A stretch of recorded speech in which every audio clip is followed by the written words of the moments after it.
Bueno, buenas tardes a todos. Bienvenidos nuevamente a la continuación de este curso de capacitación. Muchas gracias en nombre de la doctora Cáceres y del Tribunal Superior por la presencia de todos ustedes. Agradecer especialmente al doctor Maximiliano Calderón, abogado, doctor en Derecho y bueno, un destacado jurista y doctrinario sobre estos temas. Gracias. Así que muchas gracias, doctor. Vamos a hacer la dinámica de siempre. Hacemos una exposición. Después, si tienen preguntas, generamos un espacio para hacer las consultas. Lo mismo, bueno, le damos la bienvenida también a quienes están conectados virtualmente. Y con la misma mecánica pueden mandarnos en el chat. Sí, adelante. Bienvenidos. Mandarnos en el chat las consultas y las hacemos al final de la presentación. Bueno, doctor Calderón, adelante. Bueno, muchas gracias. A ver, ahí creo que se escucha correctamente. Bueno, muchísimas gracias por estar aquí. Quizás no es el mejor día y el mejor horario para hablar de estos temas, pero bueno, acá dentro de todo estamos bastante bien con el clima. Cuando el doctor Bustos ideó este curso, me convocó con la idea de conversar acerca de algunas herramientas para la litigación oral, es decir, no el enfoque procesal estrictamente, aquello referido específicamente al trámite, sino a la perspectiva de las distintas herramientas que uno puede tener a mano al momento de encarar uno de este tipo de procesos. Claro, en realidad esto tiene como contexto esta idea del cambio de paradigma de la que se habla permanentemente. Cambiar de paradigma es una idea que nos remonta al filósofo Kuhn cuando hablaba justamente de que la ciencia no evoluciona mediante la adición o el pequeño aporte de algunos elementos que se van incorporando a un esquema anterior, sino que se cambia un modelo explicativo por otro. Cuando se cambia un modelo explicativo por otro, lo que sucede es que las aptitudes o habilidades que teníamos ya no nos sirven más. Es decir, muchas veces nos vamos a encontrar cuando hay un verdadero cambio de paradigma, con todo lo que esto implica, con la necesidad de abandonar un montón de estructuras, primero mentales, segundo procesales y tercero actitudinales, que tenían que ver con otro modo de trabajar, con otro modo de actuar o de comportarnos. Todos nosotros, por más o menos años, hemos coexistido en un sistema procesal que está en retirada.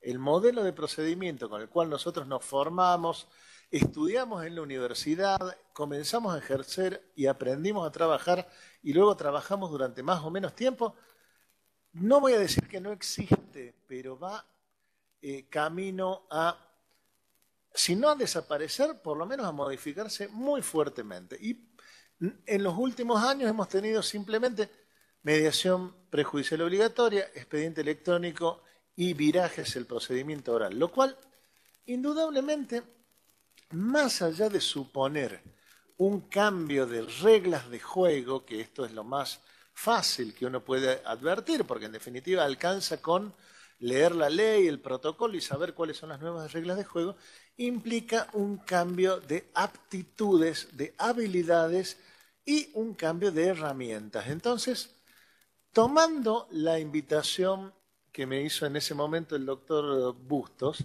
opté por armar esta exposición no como un abordaje teórico de un tema, ni como un abordaje tampoco procesal, sino puntualmente desde la perspectiva de algunas herramientas, si quieren pueden pensar en esta breve clase como un inventario de algunas herramientas que uno tiene en la caja a mano y que puede utilizar eventualmente en un proceso oral. Y aquí un primer disclaimer, una primera aclaración. No vamos a usar siempre todas estas herramientas. Si hay alguna característica propia del proceso oral, es la elasticidad procesal. El procedimiento las formas procesales ya no son vistas como un conjunto de estructuras inmutables, rígidas, inmodificables, sino que son vistas como pautas o parámetros o reglas del juego que el juez puede adaptar de acuerdo a las particularidades del procedimiento. Y acá tenemos una idea totalmente contraintuitiva y absolutamente chocante para lo que era el sentido común tradicional. Nosotros concebimos al proceso como un conjunto de reglas absolutamente predispuestas, organizadas, y como un camino completamente diseñado por el legislador.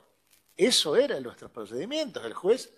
¿Y qué podía hacer? En aquellos casos en que la norma específicamente se lo permitía, tenía algún grado mayor de discrecionalidad. Por ejemplo, para estirar un plazo, por ejemplo, para que una prueba se produzca de una manera diferente.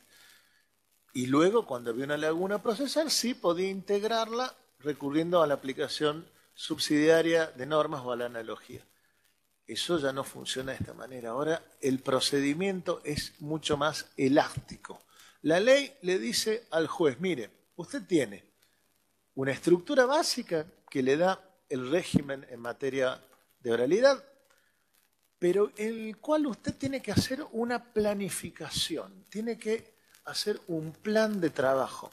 Hacer un plan de trabajo significa colocar al juez y también a los abogados en la perspectiva de la planificación estratégica.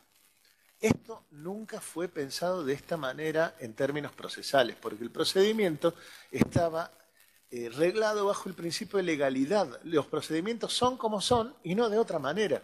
Si yo le digo al juez y a las partes planifiquen racionalmente un procedimiento, les estoy diciendo, el procedimiento puede ser de esta manera o de otra, y ustedes tienen que hacer un plan de trabajo. Entonces, elasticidad procesal, planificación procesal, que va de la mano de una herramienta que es, desde mi punto de vista, maravillosa, pero al mismo tiempo genera algunos riesgos, sin duda, que es el particularismo.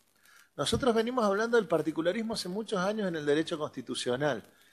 Esto de buscar la solución en el caso particular, buscar la articulación de principios y reglas para el caso particular. Hoy el procedimiento oral expone al juez y al tribunal en general, no solamente al juez, frente a la necesidad de trabajar con las herramientas propias del particularismo. Es decir, tengo la ley, tengo las reglas procesales, pero también tengo un conflicto circunstanciado que tiene estas partes, que tiene estas pruebas, que tiene estos intereses en juego, que tiene estos abogados. Bueno, tengo que construir el traje a medida. Antes el procedimiento era un traje que se lo tenía que calzar cualquier proceso, le quepa bien, mal, grande o corto. En la doctrina siempre se habla del lecho de Procusto. A mí me gusta más la imagen de la valija de los tres chiflados, que era esta valija donde los tres chiflados guardaban la ropa y se quedaba una manga o algo por fuera de la valija. Lo que hacían, en lugar de cambiar de valija, era cortar los sobrantes de ropa con una tijera. Entonces entraba, ¿a costo de qué? A costo de arruinar la ropa que estaban allí guardando. Bueno, el proceso ya no es más la valija de los tres chiflados, ahora es el traje a medida. Y esto es un problema desde distintos puntos de vista. En primer lugar, para los jueces es un tremendo desafío tener que armar una estructura procesal caso por caso. Implica más tiempo, implica más dedicación, implica estudio del caso. Para los abogados, en todos los casos también es más demandante en cuanto a la necesidad de estudio y de trabajo. A su vez, a muchos abogados les genera temor esta idea, porque existe un temor acerca de la discrecionalidad judicial. Entonces suelen haber críticas o cuanto menos en este sentido preocupaciones acerca de cómo van a funcionar estas planificaciones procesales. Como fuere, y con el mayor, con el mayor o menor grado de flexibilidad con el que se pudieran encarar estas cuestiones, lo cierto es que el nuevo esquema procesal invita a trabajar con estas dos ideas: elasticidad en los procedimientos y planificación. Esto es, litigación estratégica también para los tribunales, porque cuando se habla a veces de la teoría del caso y la litigación estratégica, se suele enfocar en la perspectiva del actor y del demandado. Actor y demandado, cada uno diseñando su teoría del caso, intentando hacer una correlación entre hechos, derecho y pruebas, y en función de eso procurando armar una estrategia. En realidad, el tribunal también tiene que plantearse una estrategia, solo que la estrategia del tribunal no tiene que ver con ganar o perder el pleito, sino que tiene que ver con llevar a cabo un procedimiento racional, esto es, un procedimiento que logre compatibilizar la celeridad con el debido respeto de las garantías constitucionales implicadas en el caso concreto. Entonces, hablamos como un marco general de elasticidad procesal y planificación integral. ¿Cuáles son algunas herramientas que hemos pensado básicamente para conversar con ustedes? En realidad esto no es ni siquiera una postulación de elementos que tengan que utilizarse forzosamente. Son solamente algunas ideas que tienen que ver con algunos instrumentos que la doctrina viene mencionando o que surgen de experiencias comparadas y que pueden llegar a ser interesantes en este nuevo esquema y en este nuevo paradigma. Sí. Sí. ¿Ahí se sigue escuchando? Bien. No. Uno de los elementos que es importante a tener en cuenta tiene que ver con la racionalidad conciliatoria del proceso. A mí, cuando me invitan, uno de los pedidos accesorios era plantear también algo desde la perspectiva de los abogados. Bueno, a ver, desde la perspectiva de los abogados y desde la perspectiva de los tribunales, la racionalidad conciliatoria es fundamental. Es decir, no hay ningún sistema de litigación oral que funcione correctamente si no tiene un altísimo porcentaje de casos acordados. De lo contrario, el resultado práctico es el colapso del sistema desde todo punto de vista, desde el punto de vista de los tribunales, porque tienen que resolver una enorme cantidad de causas, pasan la mayor parte del tiempo tomando audiencias que luego no llevan a un acuerdo conciliatorio, y para los abogados porque no pueden lograr una dinámica de trabajo acorde. Hay un impacto que tiene la litigación oral en los abogados que tiene que ver con la cantidad de causas que los abogados pueden llevar adelante.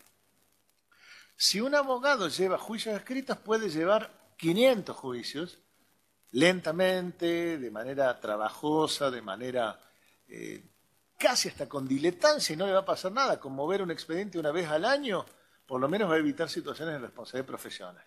En la litigación oral es absolutamente imposible. El abogado tiene que seleccionar una cantidad de causas y llevar puntualmente eso. Si no hay acuerdos, el litigio deja de ser un incentivo para el abogado y empiezan a haber problemas, porque hay cada vez menos abogados dispuestos a tomar causas de menor cuantía, lo cual genera que exista una migración hacia el sistema de asistencia jurídica gratuita y al mismo tiempo muchas causas que quedan sin ser atendidas. Entonces, tanto desde la óptica del tribunal como desde la óptica del abogado, la racionalidad conciliatoria es fundamental. ¿Qué implica esto en términos de herramientas? Un aprendizaje para la conciliación, la búsqueda de herramientas equilibradas para la conciliación. Cuando digo equilibradas, es el primer objetivo del tribunal tiene que ser conciliar, el segundo tiene que ser conciliar y el tercero también. Pero siempre a partir de herramientas dentro de este juego congruentes con los estándares en materia de igualdad procesal y de protección de la tutela judicial efectiva. En este sentido, sí hay una preocupación muchas veces de los letrados que tiene que ver con técnicas de conciliación en las cuales existen, por un lado, adelantos de criterio, eventualmente, por otro lado, presiones, o al menos los abogados lo perciben como presiones para acordar. Entonces, cuando yo hablo de una racionalidad conciliatoria, lo que estoy queriendo decir es, hay que desarrollar la sintonía fina de la conciliación. ¿Qué puedo hacer? ¿Qué no puedo hacer? ¿Cómo lo tengo que encarar?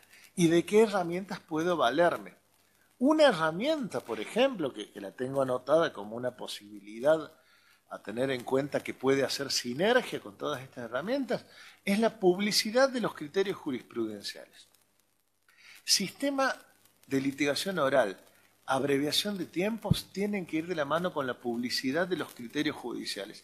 Si un tribunal tiene sentado criterios sobre una serie de cuestiones, es absolutamente sensato, razonable y conveniente que esos criterios sean accesibles para los litigantes. Porque de esa manera los litigantes ya saben a qué atenerse o qué pueden esperar. Y lo estoy diciendo en todos los niveles. Por supuesto que lo puede hacer un tribunal en particular. Y cuando un juez le dice a un abogado, mire, mi criterio es que el transporte benévolo da lugar a responsabilidad objetiva, no está haciendo adelanto de criterio, está informando algo que tiene que ver con información que es pública. El derecho de acceso a la información pública tiene que ver también con estas cuestiones. Lo mismo ocurre con tribunales de alzada. Se ha trabajado mucho, se ha venido trabajando mucho este tiempo desde el Tribunal Superior de Justicia y entiendo yo que es un proceso que se va a profundizar en cuanto a la accesibilidad de criterios judiciales. Esto va a abreviar muchísimo tiempo y va a facilitar muchísimo la tarea del juez en la audiencia preliminar, porque va a permitir informar criterios relativamente uniformes del Tribunal Superior de Justicia, de las cámaras de apelaciones, sin que esto implique un adelanto de criterio, es decir, solo dando información que es pública, vuelvo a repetir, que permita a los abogados, en términos de teoría del caso, asumir un posicionamiento mucho más realista respecto a las probabilidades de éxito que tiene. Todo sistema, todo cambio institucional tiene que ir acompañado de un sistema de incentivos. La información es un incentivo muy fuerte, porque cuando un abogado tiene que decidir si arregla un caso o no lo arregla, los incentivos que tiene fundamentalmente son dos: la información y el tiempo. La información porque corresponde a su pronóstico del resultado. El riesgo procesal, cuando yo planteo esta causa, ¿cuál es mi resultado probable? Si yo no tengo información, ¿cómo lo evalúo? ¿Cómo hago yo para imaginar un resultado, para hacer un pronóstico de un caso si no tengo la información suficiente? Y el otro elemento, el otro factor, es el tiempo. ¿Cuánto va a tardar esta causa? ¿Qué tasa de interés tengo aplicada? Porque, vamos a decirlo esto también claramente, para las partes y para los abogados muchas veces el juicio es un negocio financiero. Cuando el demandado tiene una tasa de interés baja, no tiene incentivos para arreglar, tiene incentivos para litigar, porque eso lo que va a provocar de la mano de una inflación estructural es que finalmente el monto a pagar se termine licuando. Entonces, si el deudor de la obligación se puede proteger o puede proteger su dinero en algún mecanismo fuerte y puede luego financiarse a través del proceso, los incentivos a la litigación bajan. Por eso es que esta planificación integral que tiene que hacerse en los procesos orales tiene que trabajar con un esquema de incentivos racionales para propiciar el arreglo y además para propiciar la cooperación. La cooperación procesal no significa, como a veces se entiende, no significa abandonar el resguardo de los intereses del cliente. Hay muchos letrados, muchos colegas que se sienten de alguna manera limitados o se sienten condicionados cuando se habla de la cooperación procesal. Y en realidad, la cooperación procesal significa entender que el proceso es una materia de gestión común y que llevar adelante un proceso razonable puede ser conveniente para todos. Y cuando digo para todos, digo para las partes y para el sistema de administración de justicia. El abogado tiene que dejar de buscar su interés personal en el litigio. Y voy a explicar a qué me estoy refiriendo. A las partes les conviene un proceso lleno de incidentes, lleno de planteos procesales absolutamente inconducentes, probablemente no le convenga a ninguna de las dos partes ese escenario, aún ganando tiempo. A los que le conviene son a los abogados que terminan en definitiva cobrándole honorarios a su cliente o a la contraparte. Entonces, la idea de cooperación procesal significa que el abogado asuma el rol que le corresponde conforme a derecho, que es el rol de asistencia técnica y defensa de los intereses de su comitente.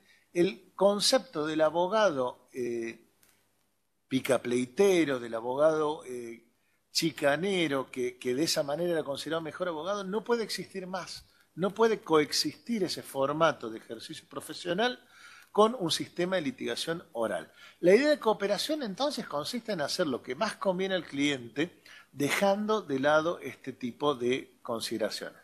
Desde luego que los abogados tenemos una fuerte resistencia hacia algunos conceptos que se utilizan en la doctrina, como la obligación de decir verdad o la restricción acerca de la posibilidad de hacer planteos defensivos que luego resulten probados como no reales. Existe esta tendencia de decir, bueno, si usted mintió, luego va a ser sancionado. Bueno, a ver, nosotros tenemos en nuestro ecosistema normativo una serie de reglas. En primer lugar, y la más importante desde mi punto de vista, no es el artículo 83, porque el artículo 83 también está, la posibilidad de sancionar una defensa procesal maliciosa existe, pero la herramienta más importante que tenemos en el ecosistema normativo es el artículo 316, la valoración de la conducta en el juicio. Cuando de una conducta procesal yo puedo inferir, de acuerdo a las reglas de la experiencia, que existe una voluntad de ocultar prueba, de dilatar el juicio o de decir algo que en realidad no era, tengo que hacer valer eso y tomarlo como un indicio en contra de la pretensión de las partes. En el juicio oral, la conducta procesal de las partes cobra una trascendencia muy significativa. Y vuelvo sobre esta idea que es conducta procesal de la cual yo pueda inferir de alguna manera algún tipo de consecuencia epistémica. Es decir, y en esto, bueno, por ejemplo, el doctor Avellaneda, que está acá presente, lo tiene escrito también en su libro sobre medios de prueba con Claudio Salazar. Uno puede ver al artículo 316 como una sanción o como un razonamiento. Yo puedo decir, bueno, si esta parte demoró el juicio, lo castigo y le fallo en contra. O puedo decir, no, demoró el juicio y yo interpreto que esa demora, de acuerdo a las reglas de la experiencia, significa que no tenía razón y que entonces quiso dilatar. Esta segunda aplicación de la conducta procesal de las partes es la que yo creo que tiene gran trascendencia en el proceso oral. Es decir, ver cómo estos comportamientos pueden servir como medio de prueba para inferir circunstancias o elementos probatorios. Por eso, volviendo a lo que estaba diciendo, va todo un poco desordenado, si se quiere, pero ya vamos a recapitular y vamos a organizar un poco estas ideas antes de concluir. Por eso hablamos de la necesidad de procurar también un estadio de cooperación procesal. La cooperación puede ayudar a las partes a obtener una rápida resolución del litigio, puede ayudar al tribunal a gestionar eficazmente el procedimiento, puede ayudar a que exista una tramitación en un plazo razonable y sobre todo, no cooperar no genera beneficios. En un esquema de proceso oral, no cooperar no genera ningún tipo de beneficio. Es decir, te niego una prueba que luego va a surgir probada por vía pericial. ¿A quién beneficia? Gané tiempo, pero tengo una conducta que el tribunal la va a valorar adversamente y además la prueba me da mal. ¿Qué gané con esa conducta? ¿Qué gané con ese comportamiento? Es decir, al margen de la cuestión moral o de la cuestión ética en la actividad profesional, desde el punto de vista de los incentivos en el proceso, no cooperar no genera incentivos razonables. Esto siempre y cuando, vuelvo a repetir, que la exigencia de cooperación sea también razonable. Indudablemente, si a mí se me exige un grado de cooperación que implica dejar de lado o no tutelar adecuadamente los intereses de mi cliente, seguramente no lo voy a aceptar. Avanzando un poco más con algunas herramientas, entonces, dentro de esta misma planificación estratégica, vamos a seguir mencionando algunas de ellas en un orden un tanto desestructurado, pero luego vamos a tratar de hacer una conjugación general de todo esto.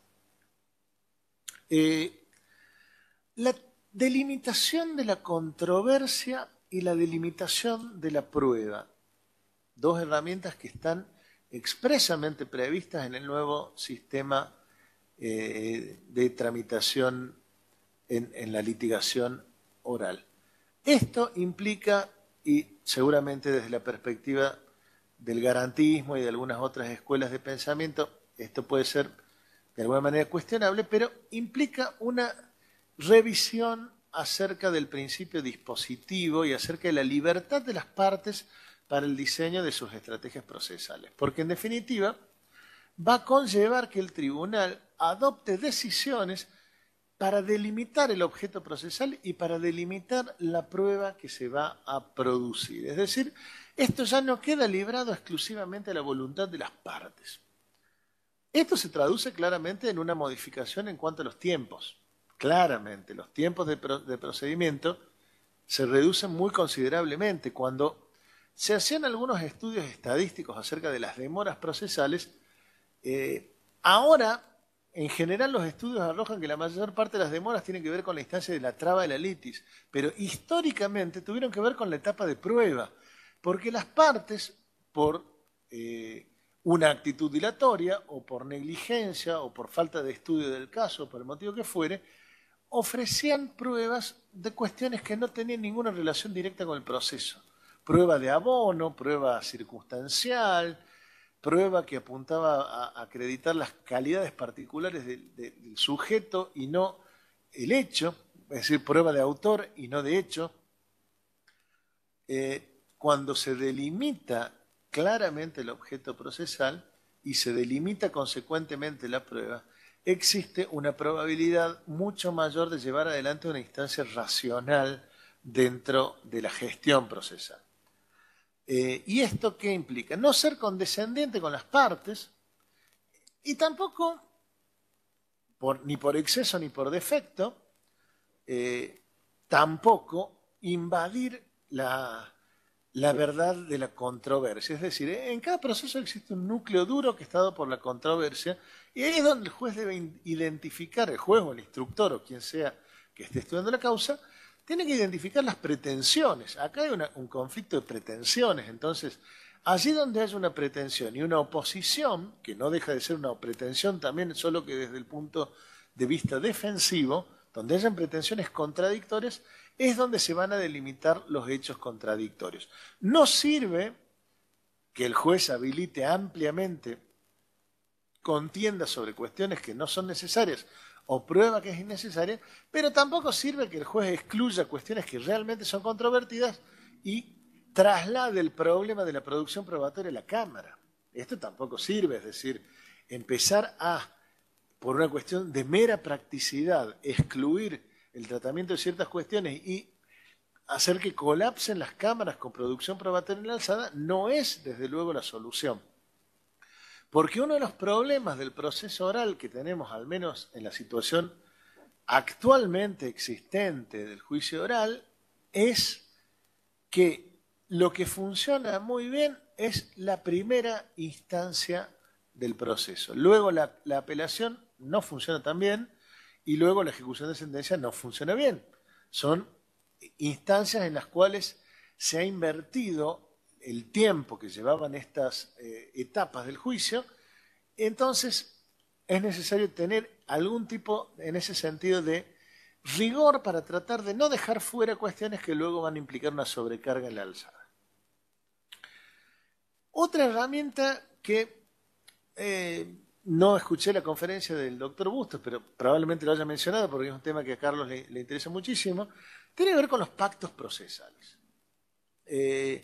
Hace tiempo que se viene hablando de los pactos procesales en el sentido de que si bien el debido proceso y y las normas procesales son de orden público en general y las partes no pueden disponer de ellas abiertamente, sí existen algunas cuestiones en las que se podrían hacer acuerdos y que esto ayudaría muchísimo a resolver, cuanto menos parcialmente, los procesos. Yo puedo acordar sobre el fondo de la controversia, hacer una transacción total y también hacer una transacción parcial.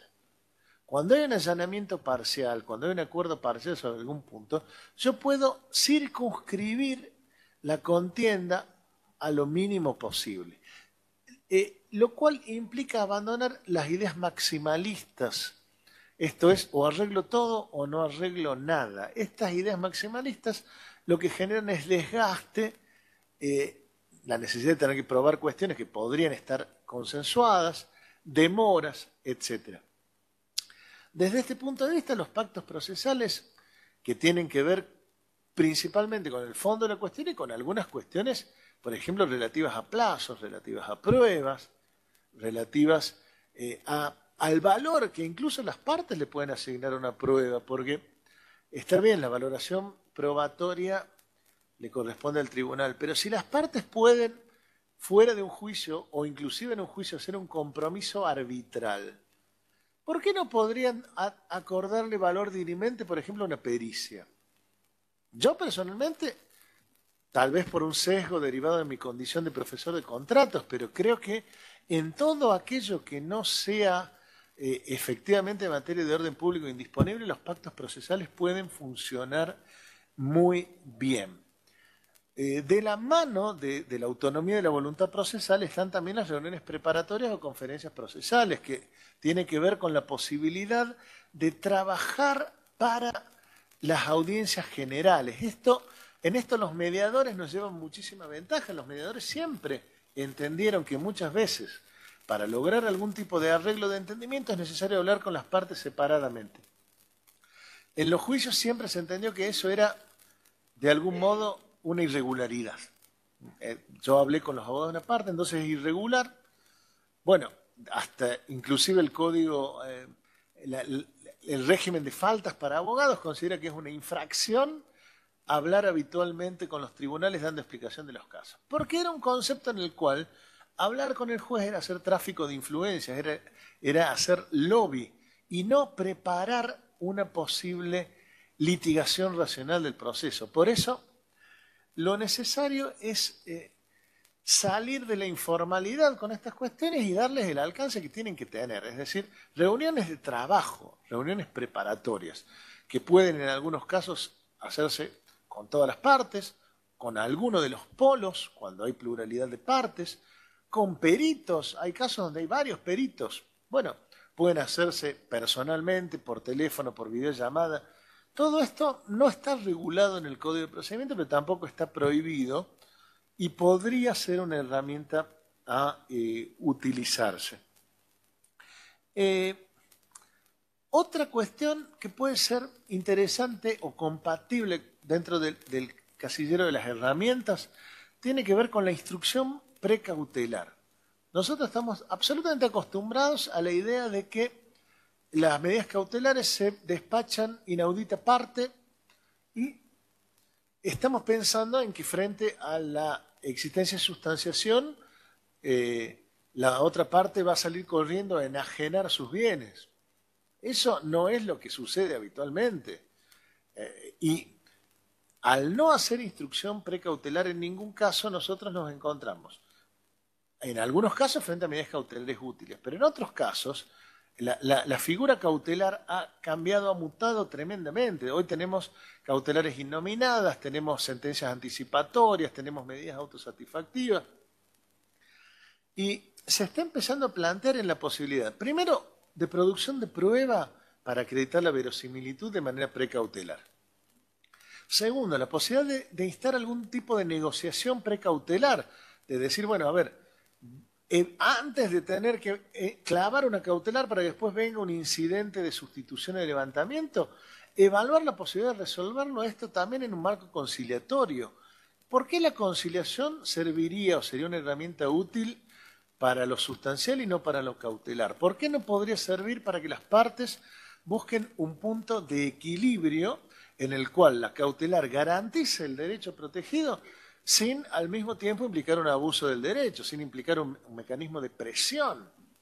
Bueno, la instrucción precautelar o el trabajo relativo a las cautelares también puede ayudar en ese sentido a resolver estas cuestiones. Del mismo modo que la ejecución anticipada de la sentencia. La posibilidad de ejecutar anticipadamente la sentencia cuando existen ciertas cuestiones no controvertidas también puede funcionar. Nosotros decíamos hace rato, los incentivos que se tienen para litigar tienen que ver o con los riesgos o con el tiempo. Si yo solo discuto alguna cuestión, ¿por qué tengo que dejar en stand-by el resto de las pretensiones? ¿Por qué tiene que quedar todo a la espera de que quede todo firme? ¿Por qué no se puede ir ejecutando bajo ciertas condiciones, por supuesto, algunos aspectos de la resolución que no han sido objetados, que no han sido cuestionados, que de alguna manera no han dado lugar a controversia entre las partes?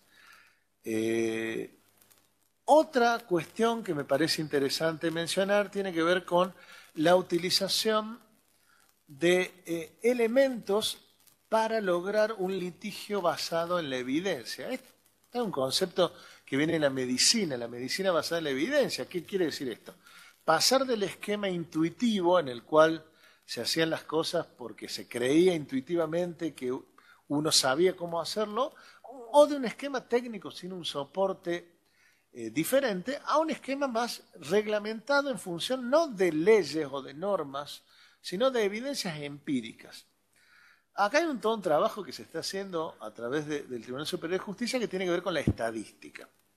La estadística implica organización institucional basada en la evidencia. Si yo me encuentro con que desde que puse el sistema de litigación oral los expedientes se hacen mucho más rápido, en menos tiempo y que hay menor cantidad de sentencias apeladas, yo tengo una evidencia bastante clara de que eso está funcionando. Y no es porque me parece a mí ni porque ideológicamente esté de acuerdo con la oralidad, sino porque tengo una herramienta que mide y que me dice que esto es así. No siempre las estadísticas son ideales. Como dice Homero Simpson, a las estadísticas se les hace decir cualquier cosa, el 40% de la gente lo sabe. Bueno, a veces las estadísticas no son ideales, pero normalmente funcionan bien. Y un tribunal, a mí me pasa permanentemente, mi socio siempre está tratando de que llevemos un cómputo más o menos estadístico, una serie de cosas, y a mí me parece verdaderamente un bodrio. Para mí, si yo no estoy escribiendo delante de una máquina un recurso de casación, no estoy trabajando. Entonces, cuando yo me tengo que sentar a ver cuántos temas hice, cuántas horas les dediqué a qué tema, me siento que estoy perdiendo el tiempo. Bueno, pero eso conlleva eficientizar también el sistema. Ahora ustedes me pueden decir, bueno, pero ¿qué puede hacer un juzgado en términos de estadística? Bueno, no sé si de estadística propiamente dicha, porque tampoco tenemos la preparación para esto. Lamentablemente, la universidad nos capacita en el conocimiento teórico y no en las habilidades blandas o en las habilidades no convencionales para la actividad profesional. Lo que sí tengo claro es que hoy el esquema de oficina que teníamos no funciona más. Este esquema donde había 2 o 3 personas que escribían, muchos que decretaban y muchos recursos humanos destinados a la atención al público, es un esquema que ya no tiene razón de ser. Hay que migrar hacia un esquema de flexibilidad laboral y de algún modo, aún sin llevar una estadística, tiene que haber algún tipo de trabajo para encontrar una evidencia sobre una dinámica adecuada de trabajo. En algunos modelos de mejora continua esto tiene que ver con un auditor externo que vaya a hacer un diagnóstico y dice, bueno, esta oficina está funcionando mal por esta razón. En otros casos son las propias oficinas las que pueden hacer una evaluación y decir, bueno, a ver, me parece que tenemos demasiados recursos afectados a esto, hay que cambiar. Y en ese sentido, habiendo cambios tan significativos sobre la forma de trabajar, pueden haber también distintas herramientas. Hay oficinas que optan por la especialización y decir, bueno, estas personas se van a dedicar a este tema para hacerlo más eficiente. En otros casos se opta por la rotación. Bueno, Cada oficina encontrará su forma, pero en definitiva mi planteo es seguir haciendo lo mismo de la misma manera. No parece ser la mejor idea en un contexto de un acelerado cambio dentro de las estructuras procesales. Entonces, pasar a un litigio, a un esquema de litigio basado en algunas evidencias, a una estructura procesal basada en algunas comprobaciones, también implica pasar a una organización del trabajo acorde a eso. Es decir, las estructuras organizativas también tienen que ser de alguna manera más flexibles. En este sentido, estamos empezando a ver de qué manera podemos valernos de algunas herramientas como la inteligencia artificial. La inteligencia artificial o la tecnología, para decirlo de un modo más amplio, no solamente tiene que provenir, o no forzosamente tiene que provenir, de una política institucional que implique que determinados procesos se empiezan a resolver de esa manera. Existe la posibilidad de empezar a utilizar esas herramientas, por ejemplo, para decretos de mero trámite, bajo control, por supuesto, de un funcionario, por ejemplo, para radiografías de expedientes, por ejemplo, para planillas de partes. ¿Por qué no se podría usar? Insisto, siempre bajo supervisión. Son herramientas que, utilizadas razonablemente y debidamente parametrizadas, tienen que empezar a dar sus frutos dentro de la dinámica de funcionamiento de las distintas oficinas. En este sentido, sería mucho más recomendable quizás que los que están ahora escuchando todas estas tonterías que estoy yo diciendo estuvieran haciendo un curso de inteligencia artificial, que seguramente es lo que más les va a ayudar en los próximos años, mucho más que estas reflexiones personales que estoy yo haciendo. Al menos en las oficinas, los abogados o algunos abogados estamos empezando ya a utilizarlo, con algunas limitaciones, pero entiendo que también son herramientas congruentes con esta modernización, que además tiene que ver con otras herramientas como la estandarización y la diferenciación. Esto también es de algún modo un reflejo de algunas decisiones institucionales que se vienen adoptando por parte del Tribunal Superior de Justicia, pero que se pueden replicar dentro de una oficina judicial. Por ejemplo, la creación de estas oficinas de gestión asociada vinculadas a declaratorias de herederos. ¿Con qué tienen que ver? Con que es un proceso estándar, con que en la inmensa mayoría de los casos se hace todo de la misma manera y no tiene particularidades, no reviste diferencias que conlleven un mayor trabajo, un mayor esfuerzo. Cuando yo estandarizo, gano tiempo. Cuando yo gano tiempo, puedo destinar recursos a otro tipo de trabajo. Entonces, todo lo que tenga que ver con estandarizar en este sentido resulta eficiente. ¿Qué quiere decir esto? ¿Que los jueces tengan que sacar resoluciones formularias? No, no digo eso. De hecho, yo he cuestionado siempre la utilización de la inteligencia artificial como mecanismo de decisión. Yo personalmente, por una postura incluso filosófica, creo que el juez no puede ser sustituido en el acto de decidir. Y la clasificación de causas en fáciles y complejas a mí me parece absolutamente engañosa en un sistema en el cual, por ejemplo, hemos tenido que integrar cámaras de apelaciones con vocales de otros tribunales para resolver la cuestión de los honorarios mínimos en ciertos procesos ejecutivos o en juicios de baja cuantía. Si era inconstitucional, si no era inconstitucional el 36 infine. A ver, si en eso no nos ponemos de acuerdo, difícil es que nosotros podamos decir que hay causas sencillas y que pueden salir como si esto fuera McDonald's y de algún modo las sentencias fueran una Big Mac. Bueno, hasta la Big Mac a veces alguien te la pide sin cebolla, entonces esa intervención humana yo la considero imprescindible. Pero no todo es el acto sentencial, hay una enorme cantidad de trabajo que es material y en el cual el hecho de dedicarle algún tiempo a estandarizar luego se traduce en un trabajo mucho más eficiente. Por supuesto que armar modelos, reglamentar, estructurar, toma tiempo también, pero a la larga termina siendo un trabajo útil y conducente desde todo punto de vista. En relación a lo expuesto anteriormente, vamos a hacer ahora sí el inventario. Les voy a leer uno por uno los diferentes puntos que yo tenía anotados. Esta clase va a ser una clase relativamente corta. A mí Carlos en su momento cuando me convocó me dijo que hiciéramos una clase breve y luego quedáramos expuestos a la conversación con el público. Así que la organicé bajo esos parámetros. Y me quedan dos cosas por hacer. Primero, este relevamiento y segundo, una reflexión sobre el viraje del sentido de los procedimientos. En relación a lo primero, yo había anotado 14 puntos, que son los que intenté compartir con ustedes hoy, 14 herramientas que sirven o que pueden llegar a servir en el procedimiento oral. Primero, elasticidad procesal. Segundo, racionalidad conciliatoria. Tercero, planificación integral. 4, técnicas de delimitación de la controversia. 5, pactos procesales. 6, reuniones preparatorias. 7, uso de planillas, que esto va en relación con lo que hablamos, de planillas o de inteligencia artificial. 8, determinación de rangos de cooperación, es decir, buscar utilizar la cooperación como un incentivo. 9, generación más amplia de un esquema de incentivos. Esto no lo desarrollé tanto, pero cuando el tribunal dice, bueno, si vos querés hacer esta prueba, vas a tener que correr con los gastos de la realización de la prueba, está generando un incentivo para que la parte diga, no, entonces no la hacemos a la prueba. Es decir, dentro de lo que marca la ley, es razonable utilizar incentivos para propiciar esta cooperación. 10º, litigio basado en la evidencia, ya lo vimos. 11º, instrucción precautelar. 12º, ejecución anticipada de la sentencia. 13º, publicidad de criterios jurisprudenciales.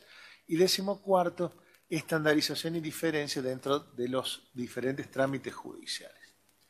¿Qué tienen en común todas estas herramientas?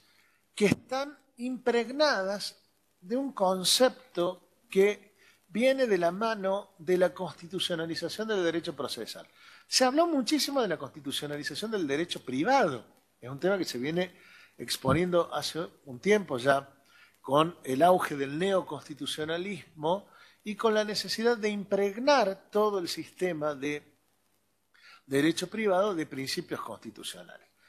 Ahora es el momento del derecho procesal. Y en el derecho procesal, principalmente, el viraje que yo veo, el cambio de comprensión que yo veo, es que el proceso ya no se enfoca tanto desde la perspectiva del debido proceso adjetivo, sino que se enfoca mucho más desde la perspectiva de la tutela judicial efectiva. ¿Esto qué quiere decir? ¿Que ya no nos importa el debido proceso? No. Desde luego que nos importa el debido proceso. Pero existe una preocupación mayor por la tutela judicial efectiva. La tutela judicial efectiva significa que respetando las formas yo no garantizo un proceso justo, que respetando las reglas y los pasos procesales yo no aseguro un proceso justo, que la bilateralidad procesal no exige el rigor formal absoluto. Entonces, ¿por qué las formas de algún modo se van flexibilizando? Porque se funcionalizan, porque se deja de entender el proceso como un conjunto de instrumentos valiosos en sí mismos para empezar a entenderlo como una herramienta para lograr una protección efectiva de los derechos involucrados. Hay una sustancialización del proceso que en realidad Augusto Mario Morelo la viene sosteniendo hace 50 años, pero que ahora se empieza a dar en las estructuras procesales. Entonces, cuando empezamos a hablar del proceso monitorio, cuando empezamos a hablar de las tutelas judiciales diferenciadas, estamos hablando siempre lo mismo, del acceso a la justicia de los vulnerables, siempre desde el ángulo, desde la perspectiva constitucional del proceso. Cuando yo planteo estas herramientas, lo hago siempre dentro de esa misma inteligencia, siempre dentro de este entendimiento. Es decir, bueno, a ver, el debido proceso existe, es una garantía constitucional, hay que respetarlo, el juez no puede hacer lo que quiera con las formas procesales, pero sí puede dejar de ofrecer una Big Mac para ofrecer otro tipo de producto y que cada uno pueda escoger lo que va a comer. Puede dejar de ofrecer la maleta de los 3 chiflados para empezar a ofrecer una justicia más eficiente, más rápida y a medida de las necesidades particulares en cada caso. Muchas gracias.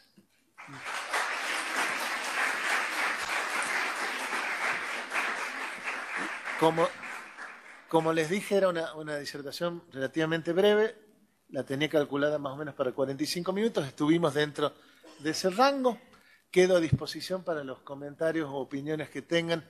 Siempre lo que les pido a los auditorios es que no arrojen objetos al disertante, salvo eso, cualquier tipo de interacción es bienvenida.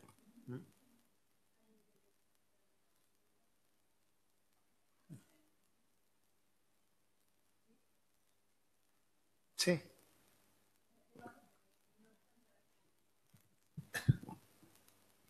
Hola. Quería consultar, es la primera vez que escucho de la instrucción precautelar. ¿Cómo sería que se llevaría a cabo más o menos? No sé. A ver, yo lo que digo es lo siguiente. Uno puede concebir a la traba de las cautelares como un acto en el cual hay una petición, hay un despacho de la cautelar se traba. Y ahí se agotó la cuestión cautelar. Últimamente venimos planteando, o se viene analizando, si esto puede funcionar siempre en todos los casos así.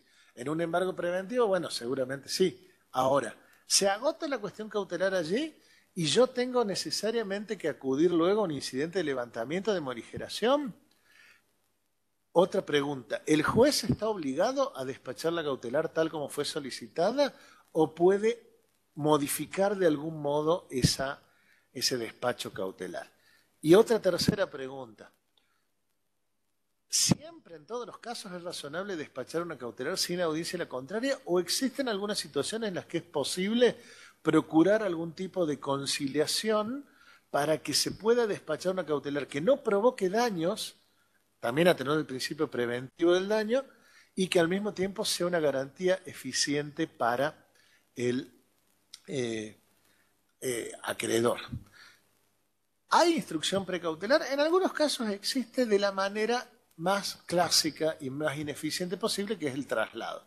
Por ejemplo, sentencias anticipatorias. Algunos tribunales, cuando me piden una sentencia anticipatoria a una persona que ha sufrido algún tipo de daño, está pidiendo que se le anticipe el pago de una suma de dinero para afrontar un tratamiento terapéutico. Algunos tribunales corren vista del pedido.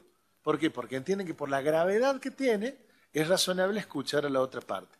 Eso se podría hacer también con una audiencia, antes de despachar la cautelar, y ver si se puede lograr algún entendimiento.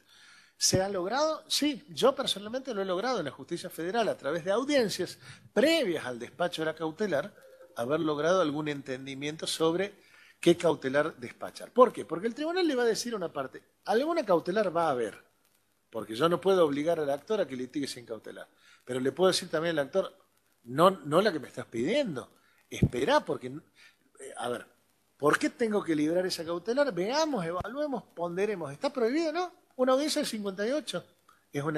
Digamos, la audiencia es el vehículo, la figura es, en algunos casos yo, o no te voy a dar la cautelar que me pedís, o te la puedo dar momentáneamente, que son las figuras precautelares de las que habla Peirano, es decir, bueno, te trabo, te dicto una prohibición de innovar, pero te la dicto hasta poder evaluar la situación, no te la voy a dictar por todo el proceso. O te la doy por un tiempo. Vos me estás pidiendo una cautelar en un amparo, te doy la cautelar y después me planchaste el amparo durante 2 años.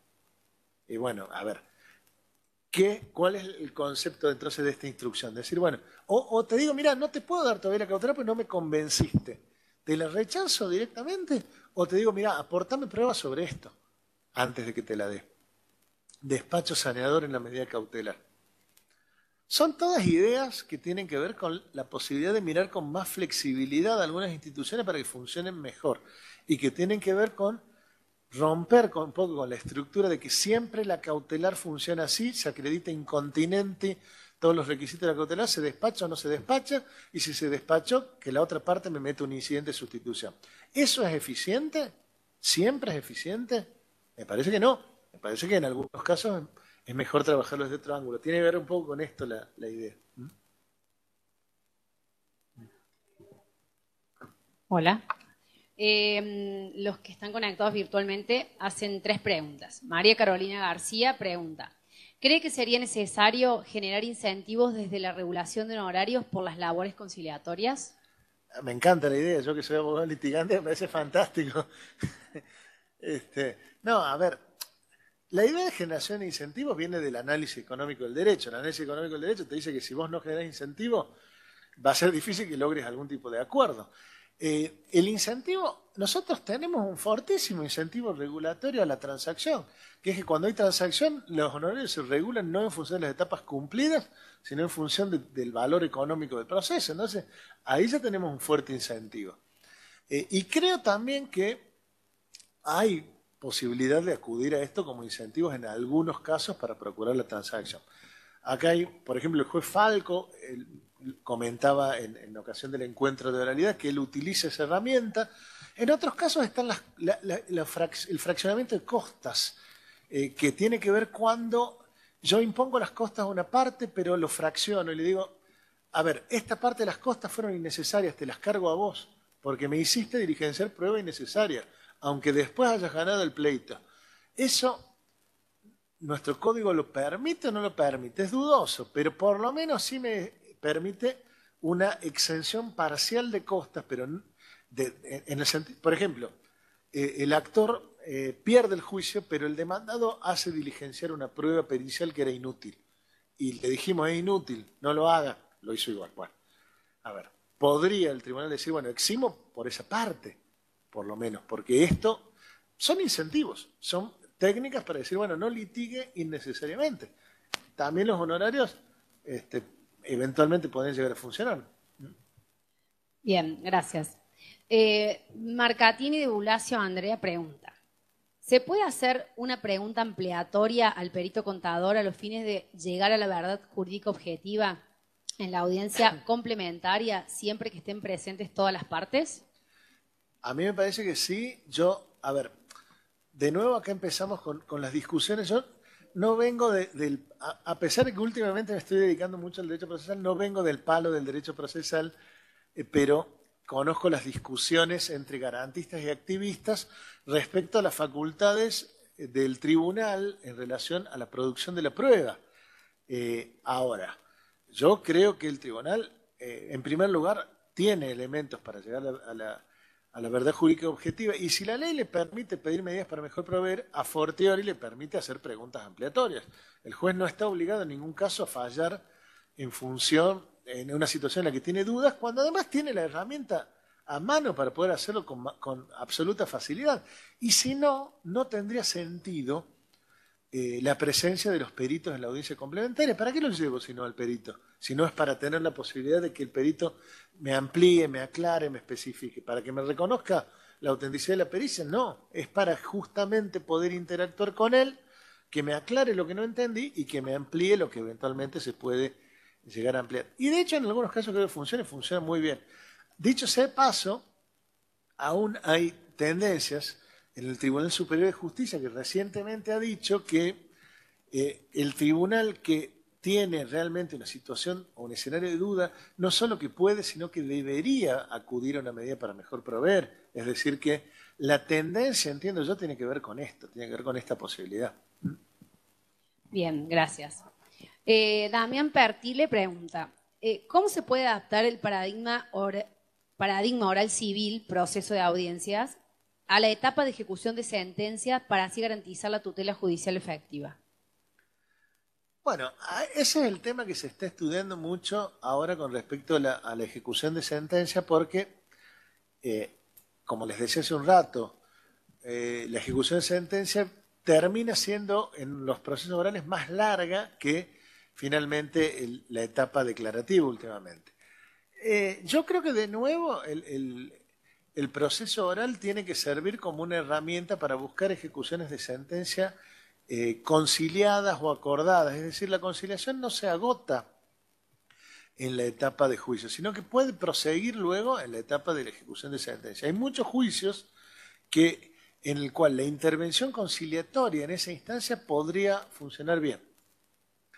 No tenemos un procedimiento que establezca oralidad en esa instancia, con lo cual la única herramienta que tiene el tribunal es la audiencia del 58, que es la herramienta multifunción de la que se suele valer para estas cosas. Pero mientras no tengamos una modificación, yo creo que es la herramienta principal que tenemos, sobre todo para evitar luego sentencias de cumplimiento imposible, incidentes, impugnaciones de planilla. El tema de la impugnación de planilla, la gente que trabaja en tribunales, es una tortura, cuando en realidad uno podría, en lugar de hacer vista, traslado, impugnación, estamos 3 meses discutiendo y el tribunal le dice, no, estaba mal la planilla, hágala de nuevo.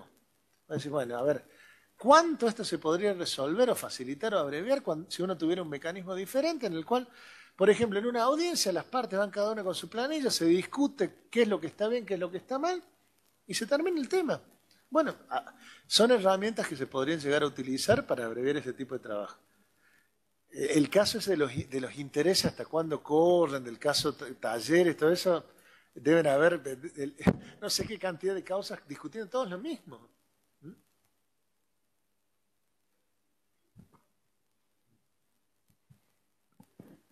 Doctor, ¿cómo le va? ¿Qué tal? Uno de los grandes problemas para lograr conciliación en los procesos es la existencia de las citadas en garantía de las compañías de seguros cuando vienen como citadas, que no es que no traen instrucciones, sino que traen expresas instrucciones de no conciliar. ¿Qué herramienta se le ocurre a usted que podríamos utilizar en el ámbito judicial para lograr solucionar ese problema? A ver, el tema de las citas en garantía verdaderamente es complejo porque en mediación pasa lo mismo. Lamentablemente nosotros estamos teniendo un índice muy bajo, por ejemplo, de mediaciones acordadas y tiene mucho que ver estas instrucciones que suelen tener las citadas en garantía. Yo personalmente creo que ya cuando hay una... También hay que romper un poco con la idea del proceso como hecho aislado. Si yo tengo una citada en garantía, que es siempre el mismo sujeto, que no quiere conciliar nunca, yo como tribunal tengo que desentenderme de eso y tomar cada juicio como un caso particular, ¿puedo decirle a la citada en garantía, mire, esta es una conducta obstruccionista permanente?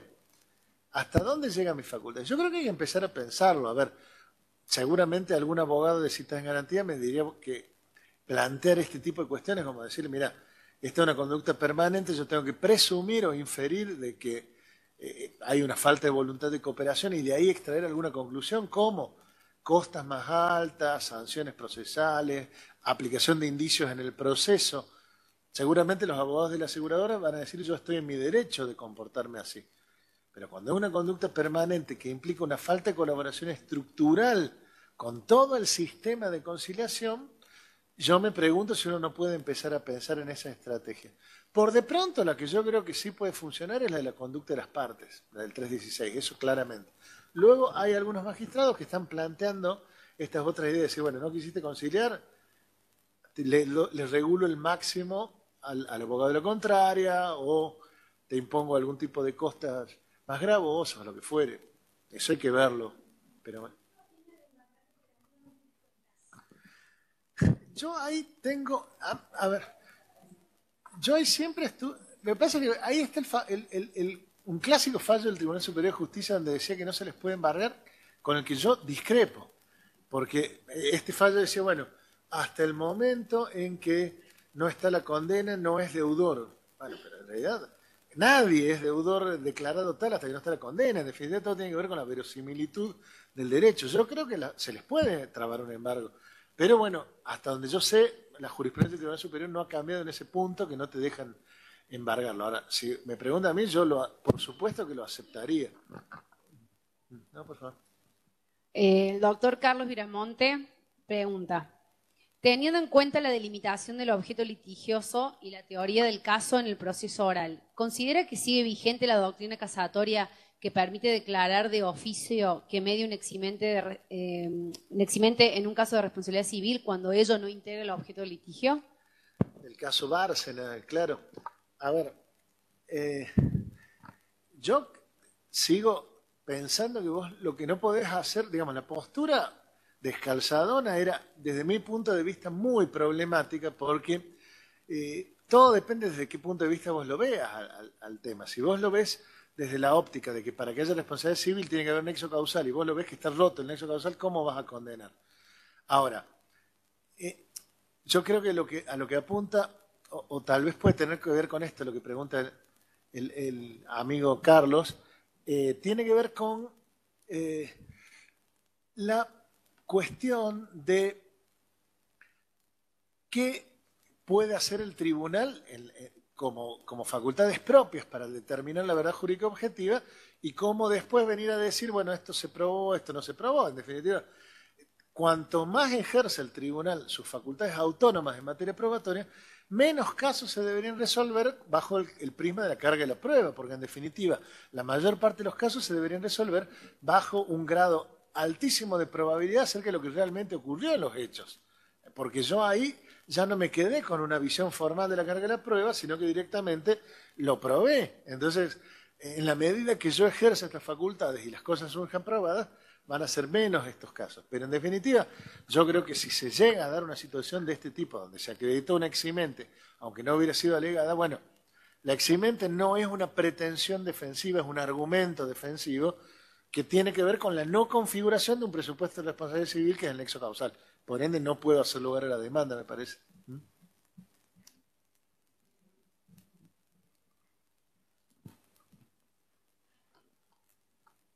Hola, doctor. ¿Qué tal, doctor? El tema es audiencia preliminar. La ley dice que cuando falta uno de los litigantes se toma con el que está presente. Y cuando faltan los dos, se tiene por existido al actor y por no presentar las excepciones. Se tiene por existido a los dos, en definitiva, como pretensiones. Ahora bien, me ha ocurrido que en una audiencia no comparece el actor y el abogado de la demanda de una persona jurídica, el apoderado, se acerca a la barandilla y pregunta si está presente el actor. Se espera la tolerancia, no está presente el actor, dice, me voy a retirar. ¿Ese letrado estuvo en el tribunal o no estuvo en el tribunal? ¿Se debió haber tomado, aunque el abogado se negara a asistir o no? Bien, yo creo que no se puede obligar al letrado, eso pena de violar el derecho de defensa, que es el que se tiene que cuidar, y que está ligado a la estrategia procesal que ha tenido. Si le sumamos a eso que la causa puede haber estado prescripta con el desistimiento, claramente estamos violando el derecho de defensa. ¿Sí? Pero ¿estuvo en el tribunal o no estuvo? Es la pregunta. La barandilla, ¿es la audiencia? ¿Es la comparencia? Ahí, claro, audiencia preliminar me está diciendo, doctor, ¿sí? Sí, es un tema complejo. Yo creo que dos cosas voy a decir. Una que no va estrictamente a esto y otra que sí. La que no va estrictamente es que el tribunal tiene facultades para resolver todas estas cuestiones más allá de lo que dicen a veces los protocolos, porque son situaciones complejas y no siempre tiene que estar, digamos, tiene la facultad de adaptar al caso concreto las soluciones del caso. Digo esto porque a veces uno puede decir, bueno, por ejemplo, en una audiencia una de las partes no va, pero la otra presta conformidad a que se fije una nueva audiencia. Bueno, todas esas cuestiones el tribunal las puede manejar. En este caso yo creo que el abogado se hizo presente al tribunal, no a la audiencia, debió haber pedido la certificación de la inasistencia. Quizás acá no pidió nada, digamos, se levantó y se fue. Con lo cual sería la situación de la parte inasistente. Yo lo pienso como un alumno que va a un examen y entra y se va, pero sin firmar nada. Prácticamente una situación atípica, porque el tribunal podría de oficio incluso certificar su presencia. Es una situación muy particular, doctor, la que me presenta. Yo particularmente no creo, como dice usted, que no se lo puede obligar a que permanezca. Se podría certificar que se hizo presente en la barandilla, pero que se negó a participar en la audiencia, porque concretamente no entró a la audiencia. Es decir, a la audiencia no entró. No es que entró a la audiencia y luego se retiró, sino que directamente no quiso ingresar a la audiencia, con lo cual estuvo en el tribunal, pero para la audiencia sería un ausente desde mi punto de vista. ¿Alguien más? Bueno, Bueno, doctor, muchísimas gracias. Muchas gracias a todos por la presencia.